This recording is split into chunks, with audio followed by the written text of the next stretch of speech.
Welcome back to the wall. I know it's been a minute since the last upload, but it was Christmas and we're back now, so let's get to it. I think that's a decent warm-up. Let's go for our 100 balls. Yesterday we worked on split steps, and I thought I was doing that here, but looking back on the video, I didn't do a terribly good job. But that is one benefit of filming your hitting. What you feel is not always what you see. And speaking of not always what you see,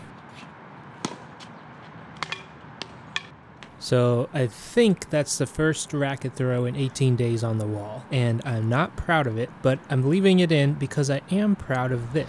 All right, well, let that go and keep going. Here we go. I would normally not turn it around that fast. You know from earlier days, it's easy for me to get hung up on things.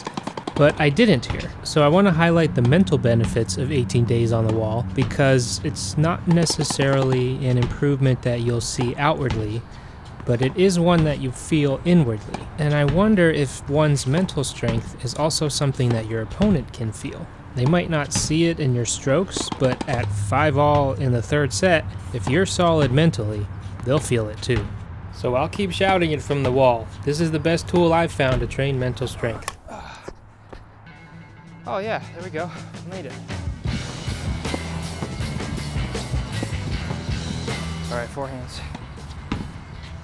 The forehand was pretty good. I made it to 102 balls, tying my record.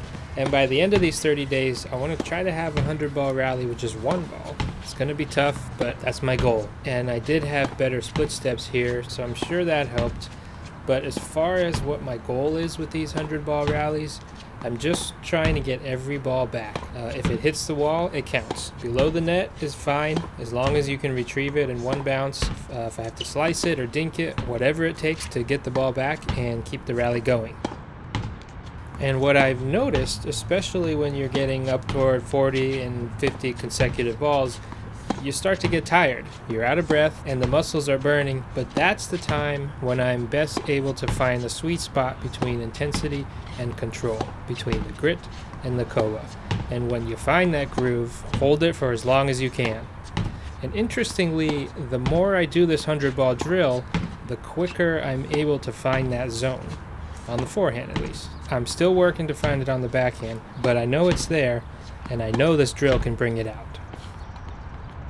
Just thinking, for as many times as I shank on the backhand, I'm hitting on average 500 balls every time I'm out here. If we cut that in half, that's 250 backhands.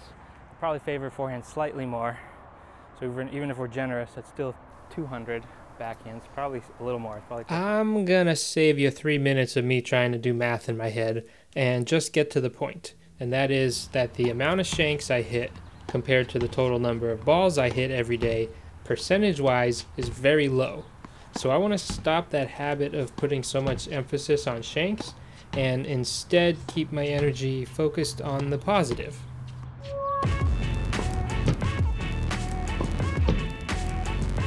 This ball's not having a good day.